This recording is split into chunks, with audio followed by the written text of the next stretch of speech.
Hi, everybody. Sorry I've been absent last week. My wife and I lost our fluffy kitty. Picture of her here. She and her sister were found in a box in the woods in Vicksburg, Mississippi in 2005.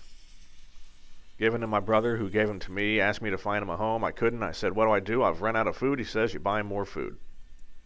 I said, you son of a bitch. You gave me cats. So, long roll. I think, pretty good life. She got pretty lucky. Here she is, how she used to wake me up in the morning, so she will be missed. My wife and I are very sad, but we're going to be okay. So, all right, eulogy over. Moving on, we're working on wiring up some of the bus manager stuff. Besides just dealing with your electricity, this thing does some really cool things, and I cannot recommend highly enough, if you're going to get this EFI system, get the bus manager as well. Here we are hooking up the fuel pressure sensor,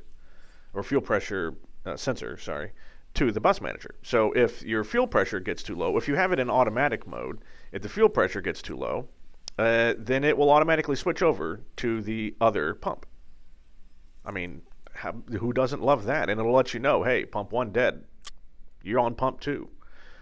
I mean, you can't beat that kind of stuff, because who's gonna wire up their own board and electronics to monitor that themselves? I'm not. So yeah, can't recommend that enough. And there's going to be more of that later even. So now we're moving on. These are all the wires that we've got for the canopy. That's right. This is the canopy bundle. So we're finalizing this, I guess you would say. Putting the pins on, sticking it in the Molex connector. Again, this is for the defrost fans, the LED light strip above the panel, and the canopy latch sensor.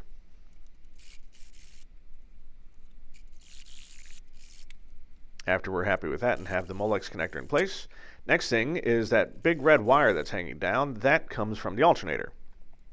So the alternator warning light, supplied by the alternator, basically runs from there. We're going to plug it into a 12-volt LED light, same as the 2 battery warning lights, and then down to a 12-volt power source. Well, that power source, because it's the alternator, kind of needs to be on all the time, so it needs to be on the essential bus. We're going to disconnect all of the bundles here behind the left side of the panel, let them hang so that we can add that wire. Now, as you're looking at this, I've had some people say, in fact, I had a new friend come by last week who's building an RV-10, and his fear is, doing the wiring. And from this angle, with this view, could you blame him?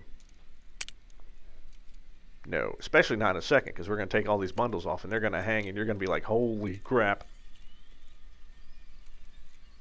You're a madman. Yeah, I am. Now, admittedly, it looks a lot worse than it actually is. The thing about this is all wires, if you bundle them up tight with zip ties, it makes it look like you meant to do it that way. I'm just telling you now.